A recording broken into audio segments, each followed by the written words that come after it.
recitation. Now, let's welcome our most beloved teacher, Al-Ustad Hafil Muhammad Salim Saqafi Al-Azhari, to deliver a welcome speech.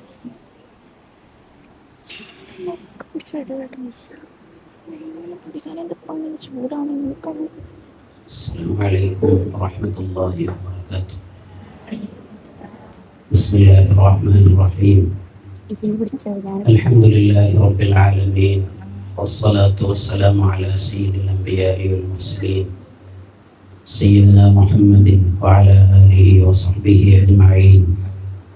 أما بعد، وما توفيقي إلا بالله عليه توكلت وإليه أنيب. അഭിനന്ദനായ പണ്ഡിതന്മാർ, വിശിഷ്യ ICC എന്ന മഹത്തായ സ്ഥാപനത്തിന്റെ സെക്രട്ടറിയായ ബഹുമാന്യരായ അബ്ദുസലാം സഖാഫി ഉസ്താദ്, ജനറൽ മാനേജർ മുഹമ്മദ് സഖാഫി ഉസ്താദ്, women's academy director Abdul Rasheed Bukhari ഉസ്താദ്, അതുപോലെ വന്യരായ രക്ഷിതാക്കൾ,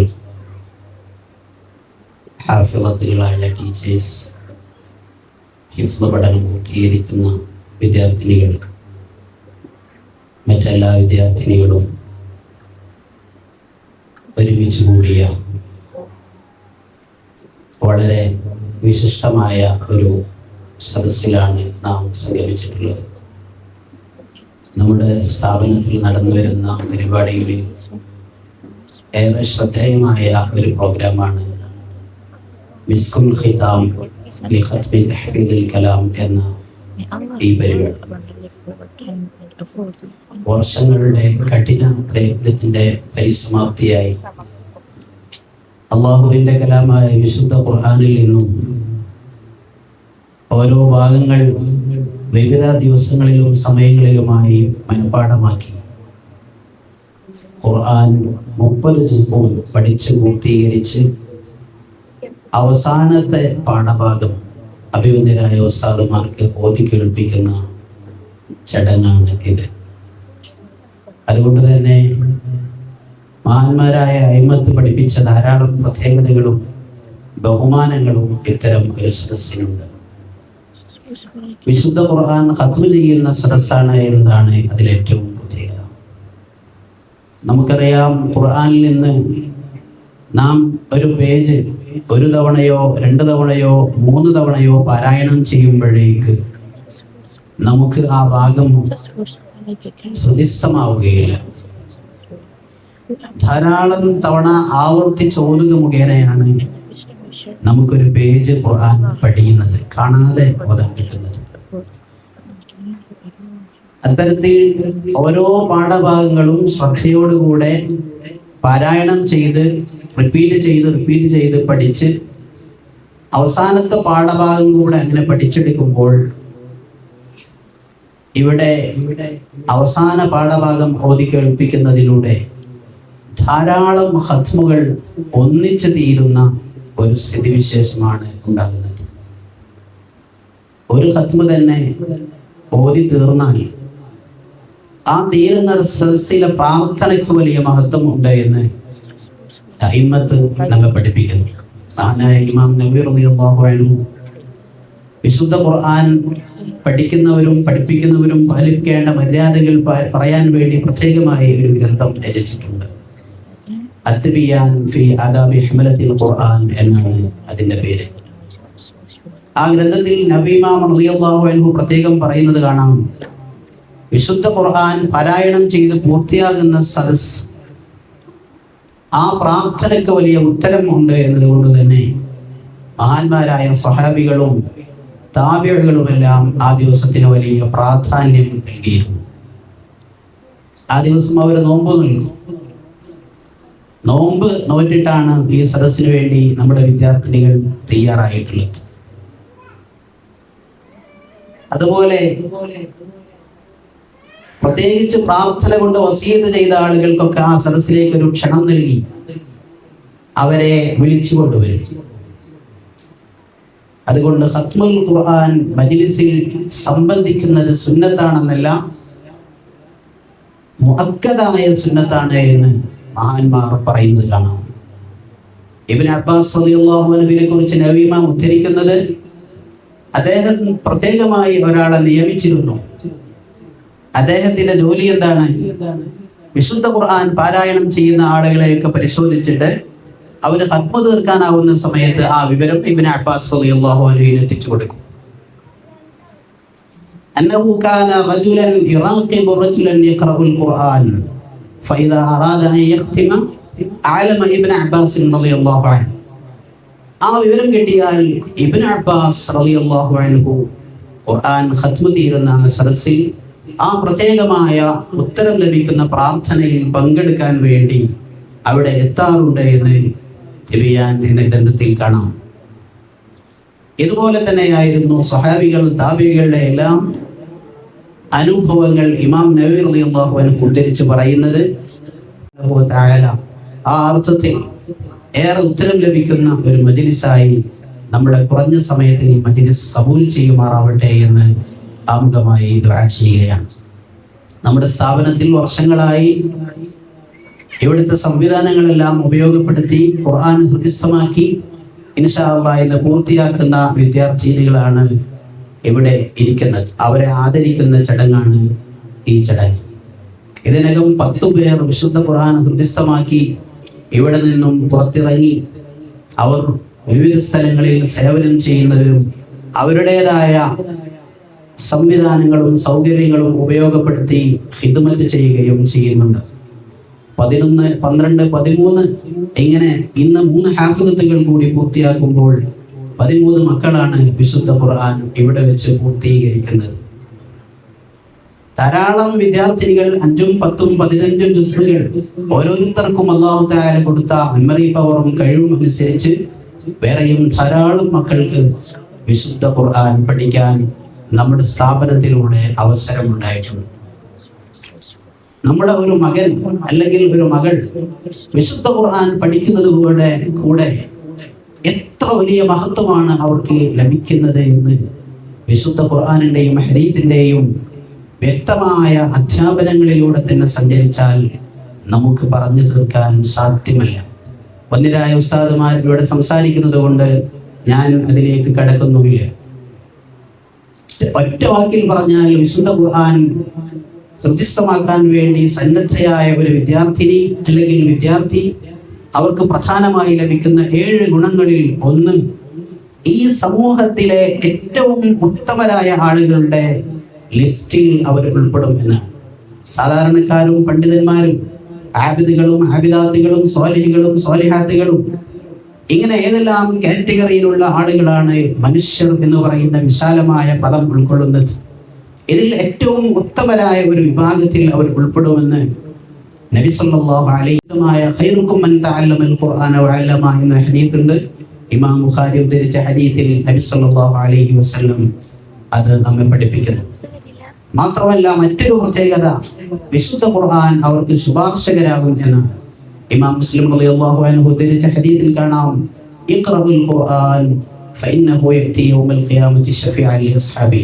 അല്ലാഹു സുബ്ഹാനഹു വ തആല അക്കൂട്ടത്തിൽ നമ്മെ എല്ലാവരെയും ഉൾപ്പെടുത്തുമാറാവട്ടെ. നിങ്ങൾ ഖുർആൻ ധാരാളമായി പാരായണം ചെയ്താൽ ഖുർആൻ നിങ്ങൾക്ക് ശുപാർശയാകും. നമ്മുടെ ഒരു മകൻ ഒരു മകൾ ഖുർആൻ ഹൃദിസ്ഥമാക്കണമെങ്കിൽ എത്ര തവണയാണ് അവർ വീണ്ടും വീണ്ടും വീണ്ടും അത് പാരായണം ചെയ്യേണ്ടി വരുന്നത്? ഖുർആനിന്റെ ശുപാർശ കിട്ടാൻ ഇത് കാരണമാകും. അല്ലാഹുവിന്റെ കാരുണ്യം പ്രത്യേകമായി അവർക്ക് ലഭ്യമാകും. അതുപോലെ തന്നെ മലക്കുകളുടെ സാമീപ്യം അവർക്ക് കിട്ടും. ഇതിന്റെയൊക്കെ പുറമെ അല്ലാഹു സുബ്ഹാനഹു വ തആല അവരെ പ്രത്യേകമായി സ്മരിക്കും. അടിമകൾ അല്ലാഹുവിനെ സ്മരിക്കുന്നത് പോലെ അല്ലാഹു അടിമകളിൽ നിന്ന് ചില ആളുകളെ സ്മരിക്കുക എന്ന് പറഞ്ഞാൽ അത് ചെറിയ കാര്യമില്ല. അബൂ ദാവൂദ് റളിയല്ലാഹു അൻഹു ഉൾപ്പെടെ ഇമാം മുസ്ലിം റളിയല്ലാഹു അൻഹു ഉൾപ്പെടെ ഉദ്ധരിച്ച ഹദീസിൽ കാണാം, മജ്തമഅ ഖൗമുൻ ഫീ ബൈത്തിൻ മിൻ ബുയൂത്തില്ലാഹ് യത്ലൂന കിതാബല്ലാഹി വയതദാറസൂനഹു ഇല്ലാ ഹഫ്ഫദഹുമുൽ മലായിക ഇല്ലാ നസലത് അലൈഹിമുസ് സകീന വഗശത്തുഹുമുർ റഹ്മ വഹഫ്ഫത്തുഹുമുൽ മലായിക വദകറഹുമുല്ലാഹു ഫീ മൻ ഇൻദഹു. അല്ലാഹു സുബ്ഹാനഹു വ തആല ഖുർആൻ പഠിക്കുന്ന ഒരു വിഭാഗം, ഖൗമിൻ, അള്ളാഹുവിന്റെ അടിമകളുടെ കൂട്ടത്തിൽപ്പെട്ട ഒരു വിഭാഗം ആളുകൾ. അവർക്ക് പണി ഖുർആൻ മുതലാണ്, അത് ചർച്ച ചെയ്ത് പഠിക്കലാണ്. എന്നാൽ അവർക്ക് കാരുണ്യം കൊണ്ട് അള്ളാഹു അവരെ വലയം ചെയ്യും എന്ന് നബി സല്ലല്ലാഹു അലൈഹി വസല്ലം പറയുന്നു. മലക്കുകൾ അവരെ എപ്പോഴും പ്രൊട്ടക്ട് ചെയ്ത് അവരോടൊപ്പം ഉണ്ടാകുമെന്ന് മുത്തുനബി സല്ലല്ലാഹു അലൈഹി വസല്ലം നമ്മെ പഠിപ്പിക്കുന്നു. ഇത്തരം അനുഗ്രഹീതമായ ഒരു അവസ്ഥയിലേക്കാണ് വിശുദ്ധമായ ഖുർആനുമായി വെച്ചാൽ ഇതിലൂടെ നമുക്ക് സാധ്യമാകുന്നത്. അത്തരത്തിൽ അനുഗ്രഹീതരായ ഒരു വിഭാഗം വിദ്യാർത്ഥിനികളെ സൃഷ്ടിച്ചെടുക്കുക എന്നതാണ് മഹത്തായ നമ്മുടെ സ്ഥാപനം വർഷങ്ങളായി ഇവിടെ ചെയ്തു വരുന്ന സേവനം. അതിൻ്റെ പ്രതിഫലനം എന്നോളമാണ് ഇത്തരം അനുഗ്രഹീതമായ പ്രൗഡ് മൊമെന്റ് നമുക്ക് ആസ്വദിക്കാൻ അനുഭവിക്കാനും കഴിയുന്നത്. അതിനു പുറമെ എണ്ണമറ്റ പ്രതിഫലമാണ് ഖുർആൻ പഠിക്കുന്ന ഒരു കുട്ടിക്കുള്ളത്. കാരണം ഇമാം തുർമുദി ഉദ്ധരിച്ച ഹദീസ് നമുക്കറിയാം, മൻ ഖറഅ ഹർഫൻ മിൻ കിതാബില്ലാഹി ഫലഹു ബിഹി ഹസന വൽ ഹസനതു ബിഅശ്രി അംസാലിഹാ. ഒരു ഹർഫിന് 10 ഹസനത്ത് പ്രതിഫലം ഖുർആൻ ഓതിയാൽ തന്നെ. അപ്പോൾ എത്ര പ്രതിഫലമാണ് ഒരു ഹാഫിളത്ത് ഖുർആൻ പഠിച്ച് റിപ്പീറ്റ് ചെയ്ത് തീരുമ്പോഴേക്ക് അവർക്ക് ലഭിക്കുന്നത്. ഇതിൻ്റെയൊക്കെ പുറമെ ഇഹലോകത്ത് മാത്രമല്ല പരലോകത്ത് അത്യുന്നതമായ സ്ഥാനത്തായിരിക്കും അവർ ഉണ്ടാവുക എന്ന് ഇമാം നസായി ഉദ്ധരിക്കുന്ന ഹദീസിലൂടെ നബി സല്ലല്ലാഹു അലൈഹി വസല്ലം പറയുന്നു. ഖുർആനുമായി ശുഗലായ ഒരാളോട് അന്ത്യനാളിൽ പറയപ്പെടുന്നത് ഇഖ്റ വർത്തഖി വറത്തിൽ കമാ കുൻത തുറത്തിലു ഫി ദുനിയ. ദുനിയാവിൽ വെച്ച് നിങ്ങൾ പാരായണം ചെയ്തതുപോലെ ഇവിടെ വെച്ച് ഖുർആൻ ഓതൂ എന്ന് ഹാഫിളത്തുകൾക്ക്. എന്ന് മാത്രമല്ല, ഖുർആനുമായി 24 മണിക്കൂറും ഖുർആനുമായി തന്റെ സമയങ്ങൾ ചെലവഴിക്കാൻ സന്മനസ് കാണിച്ച വിശ്വാസിനികൾക്ക് അവിടെ വെച്ച് അവസരം ലഭിക്കുകയും അങ്ങനെ അവർ ഓതുന്നതിനനുസരിച്ച് അവരുടെ സ്ഥാനം, ആ പാരായണം എത്രത്തോളം ദുനിയാവിൽ വെച്ച് വർദ്ധിപ്പിച്ചവരാണോ അവർക്ക് അത്രയും കൂടുതൽ പാരായണം ചെയ്യാൻ കഴിയും. അവസാനം ഓതുന്ന ആയത്ത് വരെ അതിന്റെ സ്ഥാനം ഉയർന്നുകൊണ്ടിരിക്കുകയാണ് എന്ന് അവിടെ വെച്ച് പറയപ്പെടുമെന്നും നബി സല്ലല്ലാഹു അലൈഹി വസല്ലം നമ്മെ പഠിപ്പിക്കുന്നു. താമസവും ആവശ്യമായ എല്ലാ സൗകര്യങ്ങളും അവർക്ക് വാഗ്ദാനം ചെയ്തുകൊണ്ടാണ് മഹത്തായ നമ്മുടെ സ്ഥാപനം ഇവിടെ പ്രവർത്തിച്ചു വരുന്നത്. ഈ രംഗത്ത് സുസ്ഥിരമായ തുല്യതയില്ലാത്ത ഒരു സേവനമാണ് ഇവിടെ സ്ഥാപനം നൽകുന്നത്. അവരുടെ സ്കൂൾ പഠനം നടക്കുന്നു, ഹയർ സെക്കൻഡറി സ്റ്റഡി നടക്കുന്നു, എല്ലാം നിൽക്കുന്ന സ്ഥലത്ത് വെച്ച് തന്നെ എല്ലാം ലഭ്യമാക്കുകയാണ്. ഹിഫ്ദുൽ ഖുർആൻ പഠനം ഇവിടെ വെച്ച് നടക്കുമ്പോൾ അവരുടെ തൊട്ടപ്പുറത്ത്, ഈ മറക്കപ്പുറത്താണ് അവർക്ക് ഹയർ സെക്കൻഡറി ക്ലാസ്സുകൾ നൽകിക്കൊണ്ടിരിക്കുന്നത്. നമ്മുടെ നാട്ടിൽ ഒരു കുട്ടിക്ക് +1 +2 പൂർത്തിയാകണമെങ്കിൽ എത്രയോ അവർ നടന്നു പോവുകയും എവിടെയൊക്കെയോ അവർ എത്തുകയും എന്തെല്ലാം ആശങ്കകളും ബേജാറുമാണ് നമ്മുടെ ഒരു കുട്ടി ഹയർ സെക്കൻഡറി, വിശിഷ്യ പെൺകുട്ടിയാണെങ്കിൽ പൂർത്തിയാകുമ്പോഴേക്ക് നമുക്കുള്ളത്. ഇവിടെ ഇതിന്റെ തൊട്ടുതാഴെ കാണുന്നത് ഇവരുടെ റൂമാണ്, ഇവിടെ അവരുടെ ഖുർആൻ പഠിക്കുന്ന റൂമാണ്, ഇപ്പുറത്ത് അവർ ഹയർ സെക്കൻഡറി പഠിക്കുന്ന സംവിധാനമാണ്.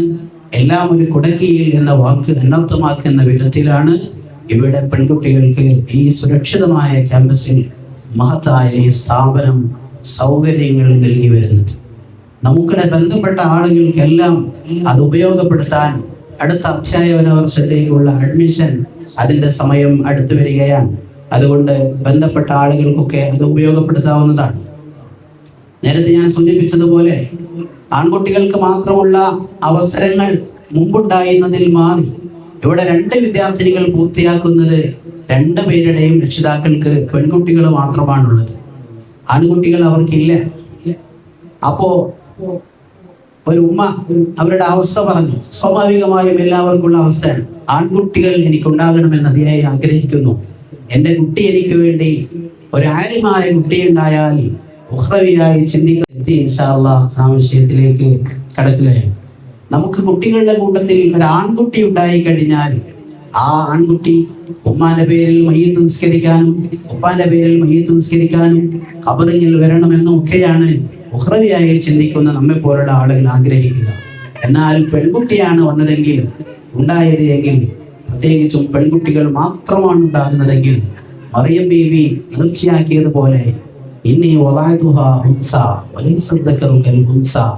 മറിയം ബീവിയുടെ ഉമ്മ പറഞ്ഞു, ഇനി എന്ത് ചെയ്യും എന്നൊരവസ്ഥ സ്വാഭാവികമായും ഉണ്ടാവുകയാണ്. എന്നാൽ ഇത്തരം സംവിധാനങ്ങളിലൂടെ അതിന് പരിഹാരമായി ഖുർആൻ ഓതി പഠിച്ച് 30 ദിവസവും പൂർത്തിയാക്കി വീടകങ്ങളിൽ നിന്നുകൊണ്ട് തന്നെ അനുഗ്രഹീതമായ വിശുദ്ധ ഖുർആൻ വിഭാവനം ചെയ്യുന്ന രീതിയിൽ ജീവിക്കാനും പഠിക്കാനും ഉള്ളകങ്ങളിൽ നിന്നുകൊണ്ട് ഏറ്റവും എഫക്റ്റീവായ ദഅവ നടത്താനും നമ്മുടെ വിദ്യാർത്ഥിനികൾക്ക് സാധിക്കുന്നു എന്നതാണ് ഇതിലൂടെ നമുക്ക് ലഭിക്കുന്ന നേട്ടം. അതുകൊണ്ട് തന്നെയാണ് ഈ വിഷയത്തിന് വലിയ പ്രാധാന്യം നൽകി ബഹുമാന്യരായ ഉസ്താദുമാർ ഇതിന്റെ ചടങ്ങുകളിലൊക്കെ സംബന്ധിക്കുന്നതും അവയെല്ലാം സംഘടിപ്പിക്കുന്നതും. നമുക്ക് ഏറ്റവും കൂടുതൽ സന്തോഷിക്കാവുന്ന ഒരു സദസ്സ് ഏത് എന്ന് ചോദിച്ചാൽ വിശുദ്ധ ഖുർആനുമായി ബന്ധപ്പെട്ട സന്തോഷമാണ്. ഇടയ്ക്ക് ഒരാൾ ചോദിച്ചു, ഇതുപോലുള്ള പരിപാടികളൊക്കെ നടത്തുന്നത് അതൊരു ആർഭാടമാകുമ്പോൾ, അല്ലെങ്കിൽ ഖുർആൻ പഠിച്ചതിന് ശേഷം നമ്മൾ പ്രത്യേകമായി വീട്ടിൽ അവരെ വിളിച്ച് സൽക്കരിച്ചാൽ അത് ഓവറാകും എന്നുണ്ടോ? ചിലപ്പോ ചില പുതിയ കാര്യങ്ങളൊക്കെ തുടങ്ങുമ്പോൾ അതിൽ ആഭാസങ്ങൾ ഉണ്ടാകും. വ്യത്യസ്തമാക്കിയ ഒരു മകൾക്ക് ഒരു മകന് ആദരവ് നൽകുന്നു, അതിനുവേണ്ടി ചെലവഴിക്കുന്നു. അതായത് മുഅ്മിനീങ്ങളായ ആളുകളെ, ബന്ധുക്കളെ, കുടുംബങ്ങളൊക്കെ വിളിച്ചു വരുത്തി അവർക്കൊക്കെ ഭക്ഷണം നൽകുന്നു, മുത്തനബിയുടെ മദഹ് ചെല്ലുന്നു. ഇതുപോലുള്ള പരിപാടികൾ ഒരിക്കലും ആർഭാടമോ ഈ ആഘോഷങ്ങളും സന്തോഷങ്ങളും ഒരിക്കലും മതവിരുദ്ധമോ അല്ല. നബി സല്ലല്ലാഹു അലൈഹി വസല്ലം തങ്ങളുടെ നബിദിനം ആഘോഷിക്കുന്നതിന് വേണ്ടി ഖുർആനിൽ നിന്ന് നിങ്ങൾ തെളിവ് പറഞ്ഞാമോ എന്ന് ചോദിച്ചാൽ ഒരുപക്ഷെ പണ്ഡിതന്മാർ ആദ്യം പറയുന്നത് സൂറത്ത് യൂനുസിലെ 58-ാമത്തെ ആയതാണ്. ഖുൽ ബിഫദ്ലില്ലാഹി വബിറഹ്മതിഹി ഫബിദാലിക ഫല്യഫ്റഹു. ഈ റഹ്മത്ത് നബി സല്ലല്ലാഹു അലൈഹി വസല്ലം തങ്ങളാണെന്ന് പറഞ്ഞതുപോലെ അതേപോലുള്ള ഒരു തഫ്സീറാണ് ഈ റഹ്മത്ത് എന്ന് പറഞ്ഞാൽ ഖുർആനാണ്. ഫബിദാലിക ഫല്യഫ്റഹു. ആ ഖുർആൻ കൊണ്ടുള്ള സന്തോഷമാണ് നമ്മുടെ ഈ സന്തോഷവും ആഘോഷവും. അല്ലാഹു സുബ്ഹാനഹു വ തആല സ്വീകരിക്കുമാറാവട്ടെ. ആമീൻ. ഇത്തരം സന്തോഷഘട്ടങ്ങളിലാണ് വിശുദ്ധ ഖുർആൻ സ്വർഗം വാഗ്ദാനം ചെയ്ത വിശ്വാസികളെ പറ്റി പറഞ്ഞതുപോലെ അല്ലദീന യുൻഫിഖൂന ഫിസ്സറാഇ വല്ലറാ, സന്തോഷത്തിലും ദുഃഖത്തിലും ചെലവഴിക്കുക എന്നത് ഈ മുഅ്മിനായ മനുഷ്യന്റെ സ്വഭാവമാണ്. അതുകൊണ്ട് ആ സ്വഭാവം സ്വീകരിച്ചുകൊണ്ടാണ് ഇത്തരം സൽക്കർമ്മങ്ങളും സദുദ്യമങ്ങളും നാം നടത്തുന്നത്. അല്ലാഹു സുബ്ഹാനഹു വ തആല സ്വീകരിക്കുമാറാവട്ടെ. ആമീൻ എന്ന് ദുആ ചെയ്ത് ഈ സദസ്സിന് ഇരിക്കുന്നതിന് വേണ്ടി, വിശുദ്ധ ഖുർആൻ ഹൃദയസ്ഥമാക്കിയ വിദ്യാർത്ഥിനികളെ ആദരിക്കുന്നതിന് വേണ്ടി സമയം കണ്ടെത്തിയ മഹാന്മാരായ നമ്മുടെ ഉസ്താദുമാർ, അതിനുവേണ്ടി വിവിധ ദിക്കുകളിൽ നിന്ന് സലാം സഖാഫി ഉസ്താദിനെയും മാനേജർ മുഹമ്മദ് സഖാഫി ഉസ്താദിനെയും അതുപോലെ വുമൺസ് അക്കാദമി ഡയറക്ടർ മഹാനായ അബ്ദുൾ റഷീദ് ബുഖാരി ഉസ്താദിനെയും ഒക്കെ പ്രത്യേകമായി ഈ പരിപാടിയിലേക്ക് സ്വാഗതം ചെയ്ത് ഈ വിദ്യാർത്ഥിനികൾക്ക് കഴിഞ്ഞ ഒരു അധ്യയന വർഷം മുഴുവനായി ഹിഫ്ള് പഠിപ്പിച്ചു കൊടുത്ത 2 ഹാഫിളത്തുകളായ ടീച്ചർമാർ അവർ ഇവിടെ എത്തിയിട്ടുണ്ട്. ഹാഫിളത്ത് ഷമീമ, ഹാഫിളത്ത് ആഫിയ, അവരെയും പ്രത്യേകമായി ഈ പരിപാടിയിലേക്ക് സ്വാഗതം ചെയ്യുകയാണ്. അതുപോലെ ഇവിടെ വന്നെത്തിയ എല്ലാ വിദ്യാർത്ഥിനികളുടെയും രക്ഷിതാക്കൾ, കുടുംബങ്ങൾ, ബന്ധപ്പെട്ട എല്ലാവരെയും പ്രത്യേകമായി ഇതിലേക്ക് സ്വാഗതം ചെയ്തു. സദസ്സിൽ ഒരുമിച്ച് കൂടിയ മുഴുവൻ ആളുകളെയും ഈ മഹത്തായ സദസ്സിലേക്ക് സ്വാഗതം ചെയ്ത് വന്യരായ ഉസ്താദുമാർക്ക് വേണ്ടി ഈ വേദി കഴിഞ്ഞ് ഇൻഷാ അല്ലാഹ് അല്പസമയത്തിനകം വിശുദ്ധ ഖുർആനിൽ നിന്ന് അവസാനമായി അവർ പഠിച്ച പാഠഭാഗം ഈ സദസ്സിൽ വെച്ച് ഓതി കേൾപ്പിച്ച് നമ്മുടെ ഈ സദസ്സ് അവസാനിക്കും. അല്ലാഹു സുബ്ഹാനഹു വ തആല ഇതെല്ലാം നമ്മിൽ നിന്ന് കബൂൽ ചെയ്യുമാറാവട്ടെ. ആമീൻ എന്ന് ദുആ ചെയ്ത് അവസാനിക്കും.